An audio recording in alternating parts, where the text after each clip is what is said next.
Barrack number 8 में इस वक्त जावेद मलिक साहब ने एक फोन किया, एक और नौजवान जिंदगी और मौत की कश्मकश में है। जब मरीज बात करते हैं तो उनकी सुनी नहीं जाती, खाना इंसानों की तरह नहीं दिया जाता, बात बदतमीजी से की जाती है। ये गैर इंसानी रवैये जब तक बंद ना हो उस वक्त तक हम इंशाल्लाह खड़े होंगे।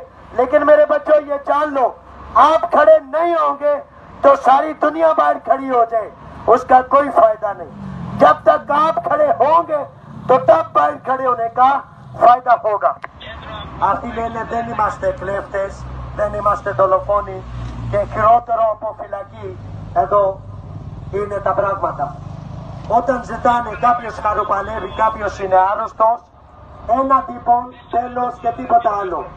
Δηλαδή δεν είναι άνθρωπος αυτός που δεν έχει χαρτιά, δεν έχει κάνει κάτι που να είναι σαν κλέφτης, σαν δολοφόνος, σαν κάτι πολύ άσχημο. Όταν δεν κάνουμε αυτά τα πράγματα, δηλαδή λέμε δεν υπάρχουν δικαιώματα και δεν υπάρχουν νόμοι.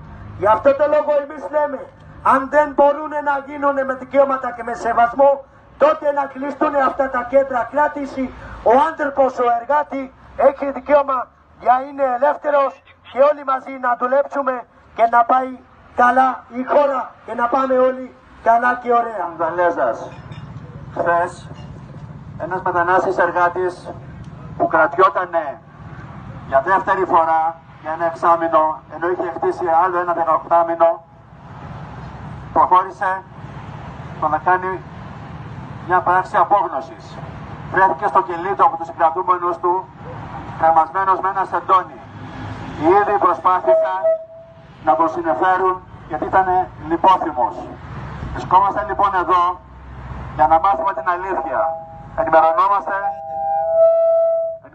ότι είναι εν ζωή. Ελπίζουμε πραγματικά να μην κινδυνεύει η ζωή του.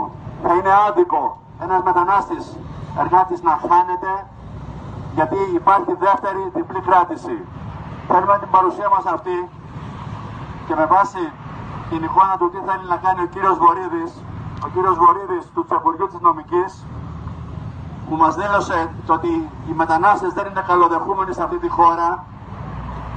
Ήδη πάγωσαν τον νόμο Κερίδη που έδινε τη δυνατότητα μετά από τριετή παραμονή να μπορείς να πάρεις άδεια παραμονής για τριετή εργασία. Θέλουμε τους μετανάστες εργάτες με χαρτιά, με ίσα δικαιώματα.